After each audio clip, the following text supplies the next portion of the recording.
বুঝলি বন্ধু, জীবনে সফল হওয়াটা খুব জরুরি।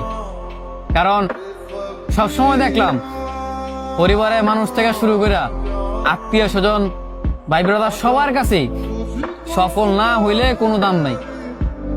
সবসময় দেখলাম কি, যখনই পকেট পথে টাকা হইলো, যখনই পরিস্থিতি খুব ভালো হইলো, তখনই মনে করছে সব মানুষ আপন বানাইলো, সব মানুষের কাছে ভালো আছিলাম।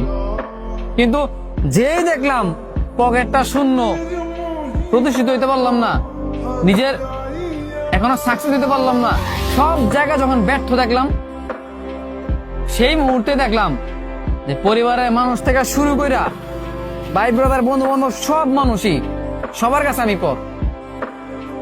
তোর যখন এই পরিস্থিতিতে মানে তুই পড়বি, যখন তুই দেখবি যে তোর ফ্যামিলির কাছে, তোর বন্ধু বান্ধব বলো, আত্মীয় স্বজন বলো, সবার কাছেই তুই পর হয়ে যাবি, মানে তুই যখন এটা দেখবি তখন বুঝবি এটার পেন কি জিনিস।